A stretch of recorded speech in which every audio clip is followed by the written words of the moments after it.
News of the human demonstration spread quickly through the Confederation. 3 days later, the Galactic Council called an emergency meeting. The council chamber was huge, with seats for representatives from 500 worlds. But only 30 seats were filled. The rest belonged to conquered planets with no voice. Thailand stood in the center, facing harsh questions. How could your scouts miss their technological advancement? Asked Counselor Vex, an old alien with skin like tree bark. They hid it well, Thailand replied. They continued using primitive satellites while building their real technology in secret, and now they can disable our ships with a touch. Asked another counselor. Yes, their energy dampener is unlike anything we have seen before. The head counselor, a tall alien named Zur, raised a hand for silence. The question is, what do we do about these humans now? A military commander stood up. We should gather our entire fleet and crush them before they become stronger. With what? Vailan asked bitterly. Our weapons cannot penetrate their shields, and they can turn off our ships with a small probe. Then we use diplomacy, said a smaller, calmer counselor. Offer them membership in the Confederation. Zor nodded slowly. Yes, bring them into our fold. Learn their secrets. Then, when the time is right. Everyone understood what was left unsaid. Meanwhile, on Earth, Admiral Bawan stood in the World Defense Center. Giant screens showed the positions of human ships and Confederation movements. They're calling a full Galactic Council meeting, said Intelligence Officer Songmin. Our spies report they're planning to offer us membership. A trap, Admiral Ba said. Of course, Song agreed. But an opportunity too. The door opened, and diplomat Jiang Su entered. She was tall with short gray hair and sharp eyes. I've been chosen to represent Earth at the Galactic Council, she announced. Admiral Ba looked concerned. It will be dangerous. Jiang smiled. I'm taking Captain Han and his crew as my security team. Good choice, the Admiral said, nodding. When do you leave? Tomorrow, Jiang replied. And I'm bringing some special information with me. The next day, the ES at Horizon carried Diplomat Jiang to the Confederation capital planet. The huge world was covered with cities. Thousands of ships moved around it like insects. On the bridge, Jiang watched the planet grow larger on the screen. What is this special information you mentioned? Captain Han asked. Jiang turned to Science Officer Li Su. Show him. Li Su brought up files on the main screen. For 50 years, we've been listening to Confederation communications. We know how they treat the worlds they conquer. The screen filled with images, slave labor camps, destroyed cities, and entire species forced to work in mines. The Confederation isn't a union of worlds, Jiang said. It's an empire built on suffering. Why bring this now? Tactical Officer Choi Tai asked. Because we're going to share it with everyone, Jiang replied, including the oppressed worlds in the Confederation. Han looked shocked. That could start a civil war. Perhaps it should, Jiang said quietly. Some systems need to fall before better ones can be built. On the capital planet, the Galactic Council prepared to meet the humans. They had practiced their speeches. They would welcome Earth with open arms, offer protection and trade, and slowly learn human secrets. But they didn't know what was coming. As the ESS Horizon docked at the space station, communications specialist Park Ji sent a coded message back to Earth. Phase 3 starting now. Admiral Ba received the message and gave new orders. Move all ships to alert status. Be ready for anything. The real test was about to begin. Not of weapons or technology, but of truth. 50 years earlier, in a small lab in Seoul, Dr. Yoon Min stared at her computer screen. It was 3 in the morning. Her eyes were tired, but she couldn't stop smiling. It works, she whispered. It actually works. What she had discovered was not supposed to be possible. All the physics books said so. But the numbers on her screen proved something different. Space could be folded in a new way. Ships could travel faster than light, using less energy than anyone thought possible. The next day, she showed her discovery to the World Science Council. "If this is real," said the head of the council, "everything changes." And everything did change, but not in the way the aliens expected. Back in the present, Supreme Commander Xylan was talking to his leaders on his ship, the Imperial Fist. The humans could not hear him, but they could see his 4 eyes blinking rapidly. They were watching us. Xylan told his leaders. All this time, they were watching and learning. The Confederation's high command looked angry on the screen. "How did we miss this?" one of them demanded. "Our scouts found Earth 50 years ago," Xylan explained. "They reported a primitive planet. No space travel. Simple technology. We put them on the list for future conquest and moved on. And now they have ships that our weapons cannot target." Another leader asked. "Yes," Xylan said. "And there are more of them than we thought." On the ESS Horizon, Captain Han was having a much more pleasant conversation with his superiors. "They reacted exactly as we expected," Han reported. "Complete shock." Admiral Ba-1 nodded on the screen. "Good. Phase 1 complete. Now move to Phase 2. After the call ended, Han turned to his crew. "Chief Engineer Kim, tell us how we stayed hidden for so long." Kim Dai stood up. He was a short man with a round face and clever eyes. After Dr. Yoon's discovery 50 years ago, Earth learned that aliens were watching us. But instead of panicking, we got smart. We kept our old satellites in orbit. We continued using radio signals, but underground and on the far side of the moon, we built our real technology. Lee Su, the science officer, added, "We also learned to listen to their communications. The Confederation talks a lot, and they're not very good at keeping secrets. They never imagined a primitive species could understand their technology," said Park Ji with a smile. "So they never bothered to hide their transmissions." Tactical Officer Choi Ta brought up a map on the main screen. "For 20 years, we've mapped their empire. We know their fleet positions, their weapons capabilities, and most importantly, their weaknesses. And they know nothing about us," Han said. "That's why they're panicking now." Back on the Imperial Fist, Xylan was receiving new orders. "Do not engage in battle," his superior commanded. "Request a diplomatic meeting. We need to learn more about their capabilities." Xylan didn't like this. His 4 eyes narrowed. "High Commander, with respect, showing weakness will only encourage them." "This is not a discussion," the High Commander said. "The Confederation has existed for 10,000 years by being careful. We do not fight wars we cannot win." After the call ended, Xylan slammed his fist on the console. He had never failed before. His career was built on conquering weaker species. He opened the communication channel to the human ship again. "Captain Han," he said, forcing his voice to sound pleasant, "the Confederation would like to welcome humanity to the galactic community. We request a diplomatic meeting to discuss friendship between our peoples." On the horizon, Han and his crew exchanged knowing looks. "We would be honored," Han replied with a small smile. "Shall we meet on neutral ground?" Xylan's upper eyes twitched. "Yes. There is a space station at these coordinates."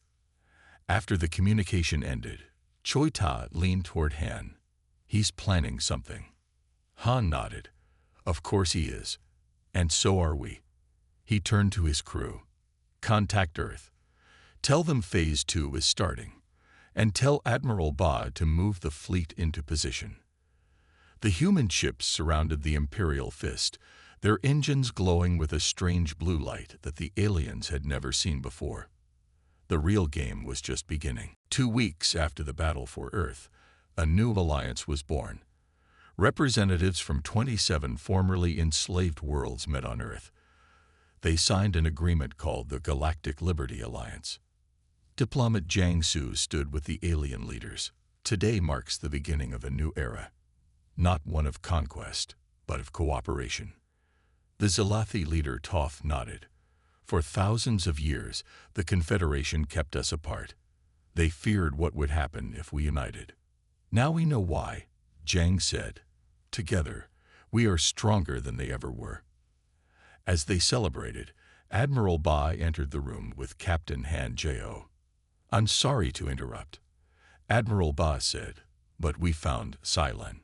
The room went quiet. "Where?" Jiang asked. "At a place called the Forge," Han answered. "An ancient weapons facility from before the Confederation." Toph looked alarmed. "The Forge is not a myth. My people have stories about it. A place where star killers were made. It's real," Han confirmed. "And Xylon has activated it." In deep space, far from any inhabited worlds, Xylon stood in a massive control room. The Forge was huge, a space station bigger than a moon. It was built inside an asteroid, hidden for thousands of years. "Status report," Xylon demanded. His officer looked up from a control panel. "The power systems are at 60%. Supreme Commander, the main weapon is charging." "How long until it's ready?" 6 hours. "But sir, this technology is extremely old and dangerous." Xylon's 4 eyes narrowed. "I don't care. The humans have humiliated me, destroyed my career, broken the Confederation. They will pay." "But sir, this weapon, it doesn't just destroy planets. It can rip apart space itself." "Good," Xylon said coldly. "Let's see how the humans laugh when their precious Earth is torn to pieces." The combined fleet of the new alliance gathered near a dead star. 200 ships, human, Zelathi, and other freed species, prepared for battle. On the ESS Horizon, now the Alliance flagship, Captain Han briefed the commanders. "Xylon has 70 ships protecting the Forge," Han said. "But our real target is the weapon itself." Science officer Li Su pointed to a diagram. "According to Zelathi records, the Forge creates tears in spacetime. If fully activated, it could destroy an entire system." "Can we disable it?" asked a Zelathi commander. "Yes," Chief Engineer Kim Dae said. "But someone needs to get inside and reach the main control room." Captain Han nodded. "I'll lead the strike team." Communications specialist Park Ji looked worried. "The Confederation ships will try to stop you." "That's why we need a distraction," Han said. "Our fleet will engage their ships while a small team sneaks in through this maintenance tunnel." He pointed to the diagram. The commanders agreed to the plan. 6 hours later, the Alliance fleet appeared near the Forge. The massive station hung in space, glowing with strange energy. "They're here," Xylon's officer shouted. "Launch all ships," Xylon ordered. "Protect the Forge at all costs. We only need another 30 minutes." The Confederation ships moved to attack. The Alliance fleet responded. Space lit up with weapons fire. From the ESS Horizon, Captain Han and his team boarded a small, fast ship. While the battle raged, they slipped around the fighting toward the dark side of the Forge. Approaching the maintenance tunnel, Tactical Officer Choi Tae reported. Han nodded. "Once we're inside, we'll have 20 minutes to reach the core and stop the weapon." Their ship landed silently on the asteroid's surface. The team put on spacesuits and entered the Forge through an old airlock. Inside, they found ancient corridors lit with dim blue light. The walls were covered with symbols from a civilization long dead. "This technology is older than the Confederation itself," Li Su whispered. "And more dangerous," Han said. "Let's move." As they made their way toward the center of the Forge, the station trembled. The weapon was almost ready. In the control room, Xylon watched a countdown timer. 15 minutes until firing. "Earth's final minutes have begun," he said with a smile. "And then the rest of their allies will follow." News of the Confederation's defeat spread across the galaxy faster than light. On planet after planet, the oppressed people watched recordings of the battle. They saw the mighty Confederation fleet running away from Earth. On Zilath, the golden-skinned people gathered in their main city. Their leader, Toph, stood with Captain Kang Hyun of the ESS Defender. "For 300 years, we have been slaves," Toph told his people. "Today, we are free again." The crowd cheered. One young Zilathi stepped forward. "But what if the Confederation returns?" Captain Kang smiled. "They won't." She pointed to the sky where 3 human ships hung in orbit. "And if they try, we will be here." Similar scenes played out on 20 other worlds. Species that had been conquered long ago now stood up against their oppressors. The Confederation officers on these planets had no choice but to flee. Tactical Officer Choi Ta led a team of humans to a secret location on a Confederation mining world. The planet was dark and cold, covered in factories. They moved quietly through shadows until they reached a high fence. "There it is," Choi whispered. "Concentration Camp 12. Over 10,000 prisoners inside." His team cut through the fence and disabled the alarms using human technology. They moved to the control center and quickly overcame the guards. Choi found the prison cell controls and opened all doors. Confused aliens of many species stumbled out, blinking in surprise. "You are free," Choi told them. "Earth has defeated the Confederation fleet. You can go home now." One old alien with scales and 4 arms wept. "I have been here for 40 years. I never thought I would see freedom again." Choi helped the alien stand. "Those days are over now." By the next day, human teams had freed prisoners from 30 similar camps across Confederation space. On the Confederation capital, the Galactic Council was in chaos. Half the counselors had already fled to their homeworlds. Head Counselor Zor faced the remaining members. "We must negotiate with the humans. We have no choice." "Negotiate?" a military commander shouted. "They have destroyed our fleet and turned our slave worlds against us." "Exactly," Zor said.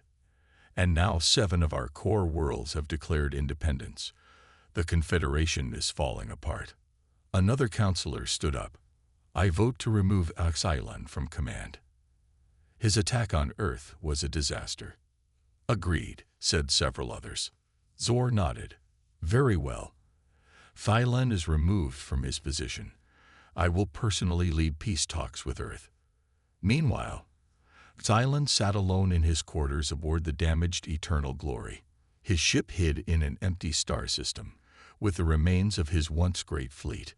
A message arrived from the capital.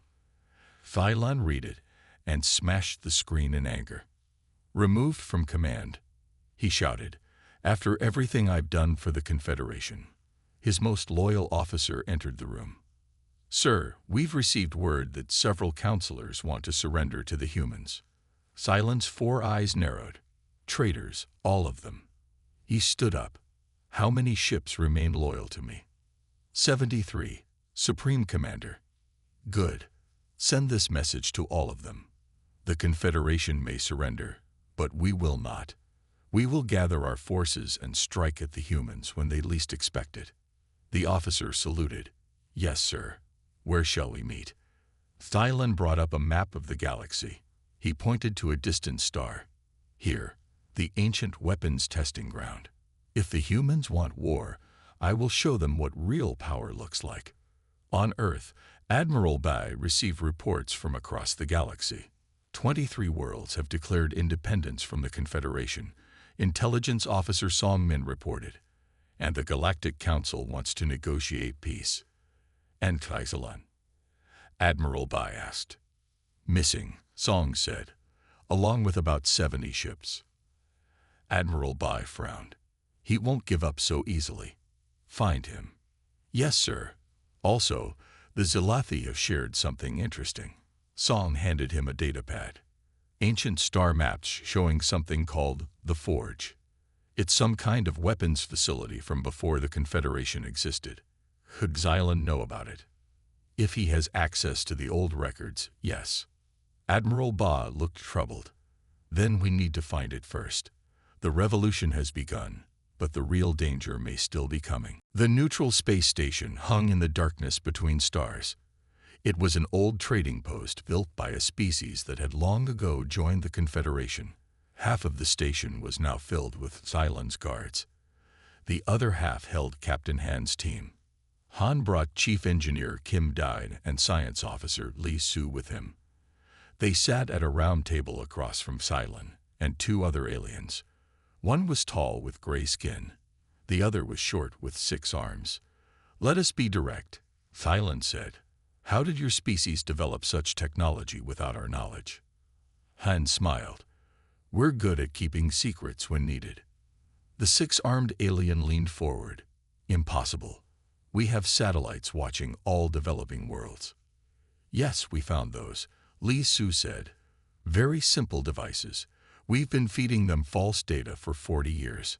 The aliens looked at each other with worry in their eyes. Phylan's voice became harder. The Confederation does not appreciate being deceived, and Earth does not appreciate being spied on, Han replied calmly.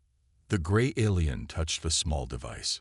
Supreme Commander, our ships report unusual movement near the human planet. Phylan's four eyes blinked rapidly. What are your ships doing? Just regular patrol, Han said. Nothing to worry about. Lies. Phylan stood up suddenly. You plan an attack while we talk peace. Han remained seated. No, Commander. If we wanted to attack, we would have done it already. Prove it, Phylan demanded. Recall your ships. Han looked at Kim Da, who nodded slightly. Very well, Han said. But first, a demonstration seems necessary. Back at the meeting point of their ships, the Imperial Fist and 3 other Confederation ships surrounded the ESS Horizon. The human battleships had moved away as a show of good faith. On the space station, Han activated a screen showing both fleets. You see, we keep our word, Han said.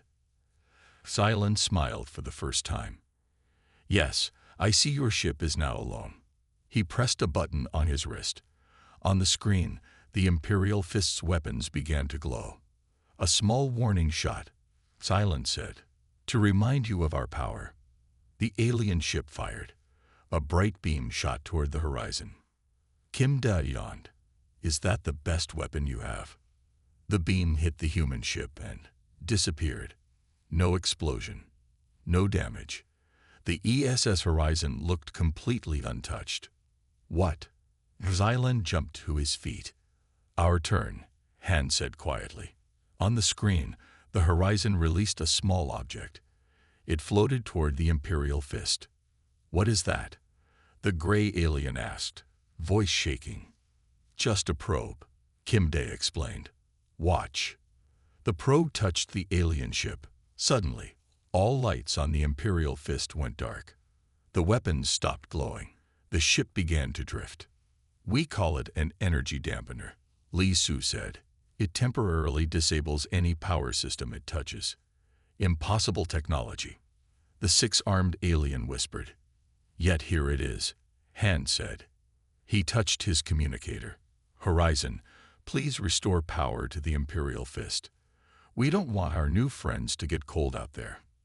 The probe detached, and the alien ship's lights came back on. Phylan's blue face had turned pale. You could have disabled us at any time. Yes, Han agreed, but we came to talk, not fight. The gray alien whispered to Phylan. The High Command must know about this immediately. Han stood up. While you report to your leaders, let me be clear. Earth has no interest in your Confederation. We simply want to explore space freely. The Confederation controls all space travel, Phylan said, but his voice lacked its earlier confidence. Not anymore, Han replied. He nodded to his team. We'll return tomorrow to continue our discussion. Perhaps by then, you'll understand that the old rules no longer apply. As they walked back to their shuttle, Kim Da whispered, They're terrified. Good, Han said. Fear is sometimes the beginning of respect. From the window, they could see Phylan arguing with his officers, his 4 eyes blinking faster than ever. Phase 2 was complete. Captain Han and his team raced through the ancient corridors of the forge. They could feel the station humming with power. 10 minutes until the weapon fires, Li Su reported, checking her device. They reached a large door with strange symbols. Choi Todd examined it. I can't open it. The controls are too old. Chief Engineer Kim Da stepped forward. Let me try something.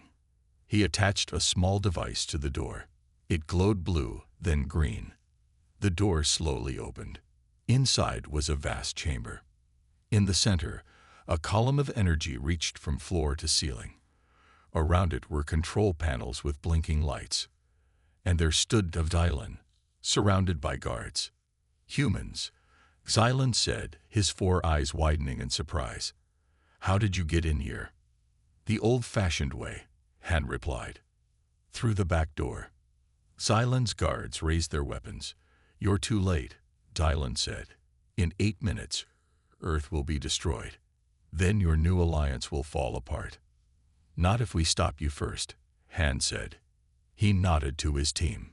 Choi Tai threw small objects toward the guards. The devices exploded with bright light. While the guards were blinded, the humans attacked. Han ran straight for Xylan. The alien commander pulled out a weapon, but Han knocked it from his hand. They fought hand-to-hand while the team battled the guards. The weapon controls. Han shouted to Kim Da. Shut it down. Kim and Lee Su reached the main control panel. They studied the ancient technology. I don't understand these symbols, Kim said, frustrated. Lee Su pulled out a small computer. The Zelethi gave me their ancient language database. Let me try to translate. As they worked, Han knocked Xylan to the ground. It's over, he said. No, Xylan hissed. You've destroyed everything I worked for. I won't let you win. He pressed a hidden button on his wrist. Alarms blared throughout the forge. A voice spoke in an ancient language. What's happening? Han demanded. Xylan laughed. Self-destruct sequence. If I can't have the forge, no one will. We'll all die here, and the weapon will still fire at Earth. Lee Su looked up from the controls. He's right. The weapon is locked on target. And now the whole station will explode in 5 minutes. Can we stop either? Han asked. Kim Da shook his head. Not with the time we have. Han thought quickly. If we can't stop the weapon, can we change its target? Lee Su's eyes widened. Maybe. The targeting system is separate from the firing system. Target the weapon on itself, Han ordered. Make the forge destroy itself before it explodes. Kim and Lee worked frantically at the controls. Xylan tried to stop them, but Choi Ta held him back. 3 minutes left, Lee Su said. Got it, Kim shouted. Target change. The weapon will fire into its own power core. Let's go, Han ordered. They ran for the exit, dragging Xylan with them. They reached their ship with 1 minute to spare. As they took off, the massive weapon of the forge turned inward. A beam of incredible energy fired into the station's core. From the safety of space, they watched as the forge collapsed in on itself. The energy beam created a small temporary black hole that swallowed the station and then vanished. Earth is safe, Han said. He looked at Xylan. And your weapon is gone. 1 month later, representatives from 50 worlds gathered in a new space station orbiting Earth. The Galactic Commonwealth was officially formed. Diplomat Jiang Su stood before the assembly. Today we build something that has never existed before. Not an empire, but a true union of equals. Captain Han, now Admiral Han, watched from the side. His crew stood with him, proud of what they had accomplished. Did you ever think this would happen when we first met Xylan? Lee Su asked him. Han smiled. No. We were just defending ourselves then, but look at what it led to. The first act of the new Commonwealth was to put Xylan on trial for his crimes. The second was to free all remaining slaves in what had been Confederation space. The third act was to elect Admiral Han Jiho as the first commander of the Commonwealth fleet, a human in charge of the galaxy's largest fleet, Park Ji said with a smile. Who would have thought? It's not about being in charge, Han replied. It's about working together. That's what the Confederation never understood. As the ceremony ended, Han looked out at the stars. Humans had gone from being unknown to leading a galactic alliance in just a few months. They had faced the most powerful empire in history and laughed in its face. And now, they were helping build something better. The large alien ship appeared suddenly. It was 10 times bigger than the human vessel. Its dark metal hull gleamed against the backdrop of stars. Strange symbols covered its sides, and weapons pointed from every angle. Captain Han Ji-ho stood calmly on the bridge of the ESS Horizon. This was humanity's first deep space exploration ship. He watched the alien vessel on the main screen. "They're scanning us," said Science Officer Lee Su. Her fingers moved quickly over her screen.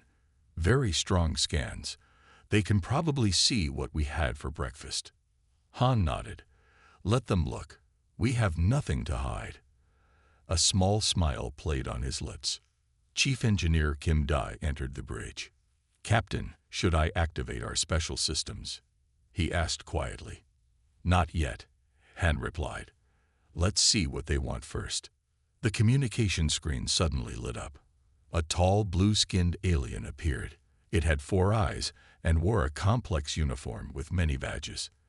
The alien looked down at the humans with obvious disgust. "Primitive species," the alien said in perfect English. "I am Supreme Commander Xylan of the Galactic Confederation. You have entered space controlled by our empire for 10,000 years. Your planet now belongs to us. Surrender your ship and prepare for the colonization of your world." The bridge was silent for a moment. Then communications specialist Park Ji started to laugh. She quickly covered her mouth. "Sorry, Captain," she said. Han smiled. "No need to apologize." He turned to face the screen. "Supreme Commander Xylan, I am Captain Han Ji-ho of Earth. We appreciate the warm welcome." Xylan's upper eyes narrowed. "You do not seem to understand your situation. Our scans show your technology is basic. Your weapons are primitive. Your shields are weak. The Galactic Confederation controls 500 star systems. We have conquered species far more advanced than yours." Tactical Officer Choi Ta whispered to Han. "They're moving their weapons into firing position, Captain." Han nodded slightly but kept his eyes on Xylan. "That's very impressive," he said politely. "Earth is just one small planet. We're new to deep space travel." "Then you understand you must surrender," Xylan said. "We will allow some of your people to live as workers." Han leaned back in his chair. "Actually, Supreme Commander, I think there's been a misunderstanding." Xylan slammed a 6-fingered hand on something off-screen. "No misunderstanding. You will see our power." The alien turned and barked orders to someone.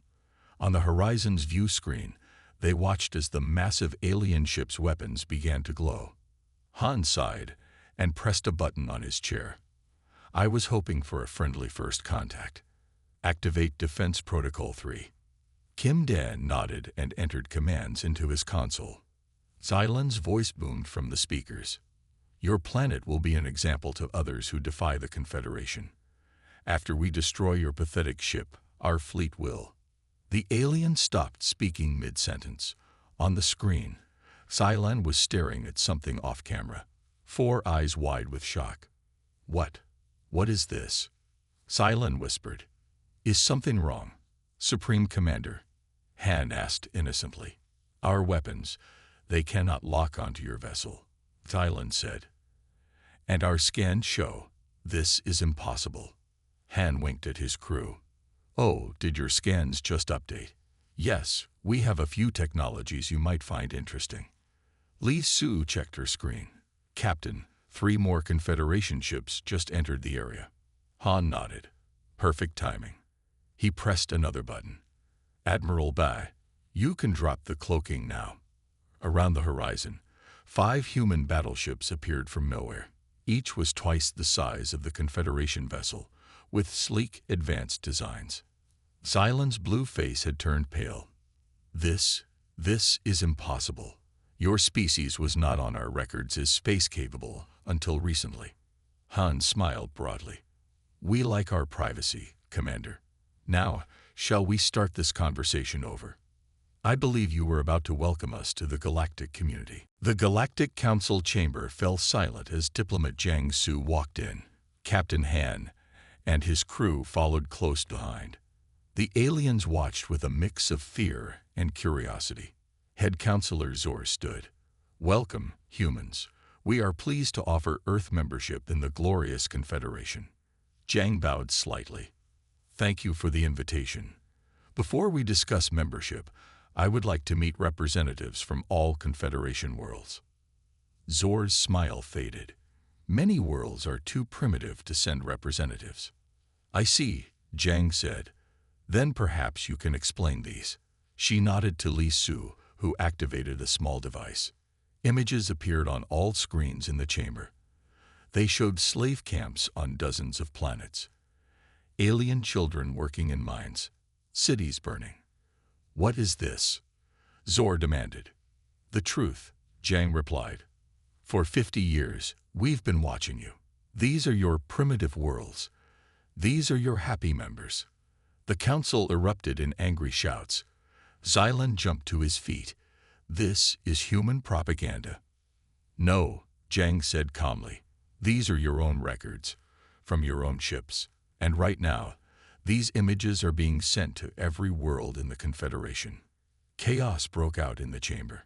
Some counselors ran for the exits. Meanwhile, on a small planet called Ziloth, the local people gathered around public screens.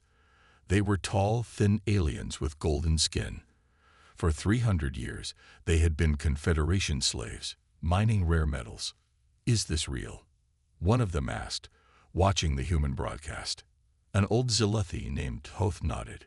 Yes, the humans speak truth. But what can we do? The Confederation is too strong. Toph pointed to the sky. A human ship appeared above their city. Not anymore. The ship landed, and Captain Kang Hyun stepped out. She was short, with a round face and kind eyes.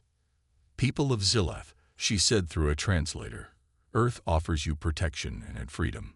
The ES Defender will stay in your system to ensure the Confederation cannot punish you. The Zilothi looked at each other in disbelief. Then Toth stepped forward. We have knowledge to share, he said. Our people are ancient. Before the Confederation conquered us, we were great scientists. We hid our most important discoveries. Kang smiled. We would be honored to learn from you. Similar scenes played out on 12 other worlds. Oppressed species watched the human broadcasts and saw human ships arrive to offer protection.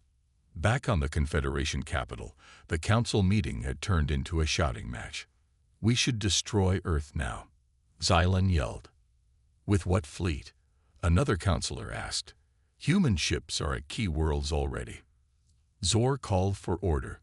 Diplomat Jiang, what does Earth want? Justice, she replied simply. The end of the Confederation as it exists now. Freedom for all worlds to choose their own path.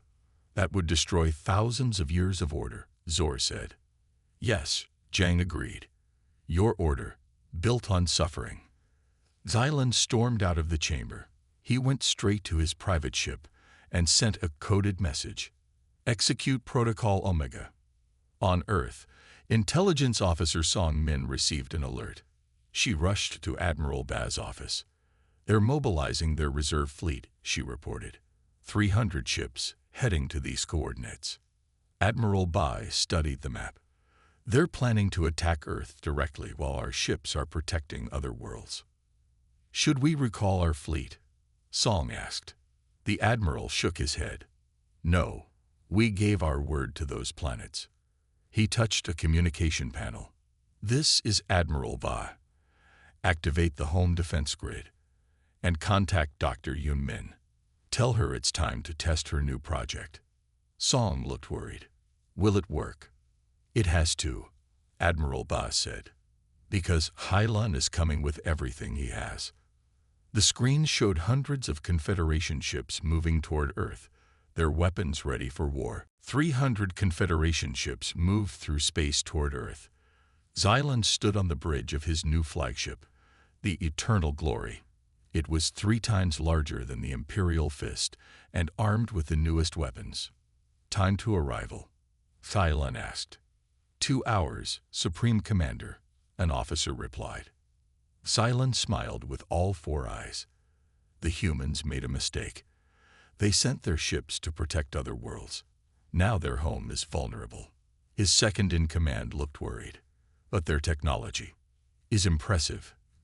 Cylon interrupted. But no world can stand against our full fleet. On Earth, Admiral Ba stood in the World Defense Center. The room was busy with officers at work. All civilians are in the underground shelters, an officer reported. Good, Admiral Ba said. And Dr. Yoon's project. The officer handed him a tablet. Ready, sir. Admiral Ba nodded. Then we wait. Captain Ryu Jin sat in the command chair of the ESS Thunderbolt. His ship and 50 others hid behind Earth's moon, powered down to avoid detection. Enemy fleet approaching, his sensor officer reported. They don't see us yet. Good, Ryu said. Remember, no one attacks until the signal. The crew waited quietly. They knew the plan. They had practiced for this day. Cylon's fleet entered Earth's solar system. They passed the outer planets without trouble. Strange, Cylon said. No defense satellites. No warning shots. Perhaps they've surrendered already, an officer suggested. Cylon laughed. They will beg for mercy soon. The fleet moved closer to Earth. The blue planet grew larger on their screens. Prepare all weapons, Cylon ordered. Target their major cities first. Suddenly, alarms sounded across his ship. What's happening? Cylon demanded. Energy readings everywhere, an officer shouted. Coming from the moon. 50 human ships rose from behind the moon, engines glowing with blue light. A trap. Cylon realized too late. On the ESS Thunderbolt, Captain Ryu gave the order. Fire dampener missiles. Small objects shot from the human ships. They moved faster than anything the aliens had seen before. Each missile hit a Confederation ship and stuck to its hull. One by one, the alien ships lost power and began to drift. 20% of enemy fleet disabled. Ryu's tactical officer reported. Ryu nodded. Phase 2. Now. On Earth, Admiral Ba pressed a red button. Activate the defense grid. Across Earth's orbit, hundreds of small stations that had been invisible suddenly appeared. Each one fired energy beams at the Confederation ships. What are these things? Cylon shouted as his ship shook from hits. Some kind of automated defense platforms. An officer answered. They were cloaked. The Eternal Glory shields began to fail. Around it, smaller Confederation ships exploded. Dr. Yoon Min stood in her lab deep under Seoul. She was old now, her hair white, but her eyes were still sharp. She watched the battle on screens. It's time, she said to her team. Start the engine. They activated a large machine. It hummed with power. On a screen, numbers and equations flashed. In space, a strange distortion appeared between the human ships and the Confederation fleet. It looked like a ripple in the fabric of space. On the Eternal Glory, Cylon watched in horror as the distortion grew. What is that? He demanded. Before anyone could answer, the distortion pulled at his ships. 30 Confederation vessels were suddenly yanked toward it, their engines powerless to resist. Full reverse, Cylon ordered. Engines at maximum, but we're still being pulled in, his officer cried. The distortion swallowed the 30 ships, and then collapsed in on itself, disappearing completely. Where did they go? Cylon whispered. His tactical officer looked up with fear in his eyes. They're at the edge of the system, somehow moved instantly across millions of miles. Cylon stared at the screen in disbelief. Half his fleet was disabled, a quarter destroyed, and another 30 ships teleported away. Retreat, he ordered, his voice shaking. Full retreat. The remaining Confederation ships turned and fled at their highest speed. From the ESS Thunderbolt, Captain Ryu watched them go. Should we pursue? His officer asked. No, Ryu said. They've learned their lesson for today. He opened a channel to Earth. Admiral, the enemy is retreating. Earth is safe. In the defense center, Admiral Ba allowed himself a small smile. Well done, Captain. Return to orbit for debriefing. The battle was over. Earth had won, but the war was just beginning.